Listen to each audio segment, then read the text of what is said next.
So, hey, we have Joseph Farah news. Now, Joseph Farah was recently on the Alex Jones show just yesterday, and he's the WorldNet daily editor, and he's a big-time critic of the Obama administration. And he's on his property in Northern Virginia, and lo and behold, he looks up in the sky over his tree line, and he sees a drone.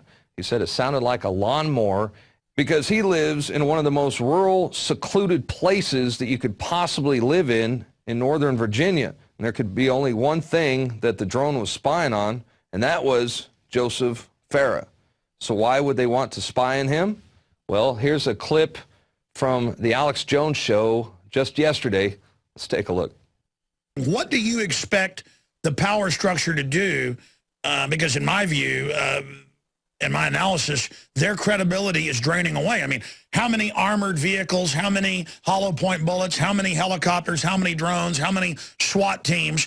I mean, we know the system knows we don't like them and that they have a 9% approval rating in Congress, and their answer is, we're going to arm to the teeth against you and say that Mom and Apple Pie and George Washington are terrorists. That's right. Well, I think like you, I have a lot of optimism because I have a lot of faith, not necessarily in the majority of the American people anymore, but in a very, very healthy segment of the American people who are not going to take this stuff laying down. By the way, Alex, remember when you were in my office in Virginia, one of my crew asked if you had ever seen a drone, and you answered no, you hadn't. I get back home within a week or two of that conversation. I'm taking my dog for a walk, and guess what I see? Right over the tree line, right above my head, is a drone. Incredible.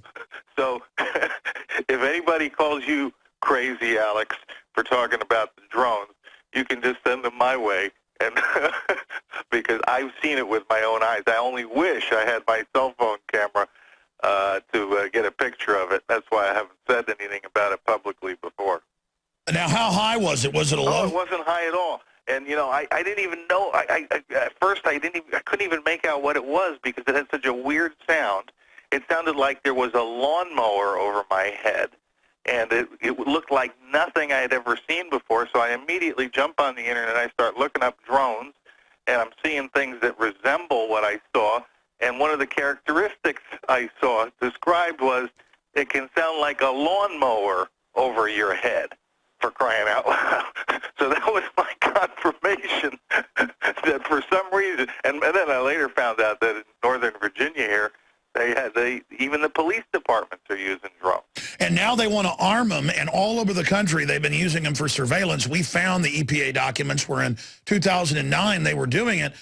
And they ran a national story saying, InfoWars ran a hoax, Drudge picked it up, so did WorldNet Daily, all these other evil publications, hundreds of articles, nightly news shows, Media Matters, what a joke. And then they played a straw man because the article we wrote also linked to a local story in the Dakotas where they were, and other states where they were complaining about calling them drones because they just arrested those cattle rustlers, alleged cattle rustlers, using a predator. But then they conflated it, mixed it in with the EPA Cessnas they're using to spy on farmers. The point is they're spying with everything, and they spun it with a straw man that we'd made it up when they're announcing 30,000 of them in the FAA budget in the next decade. You see, it's talk like that that'll apparently get unmanned drones sent to your property. And well, now it appears that drones are targeting journalists who oppose the Obama administration.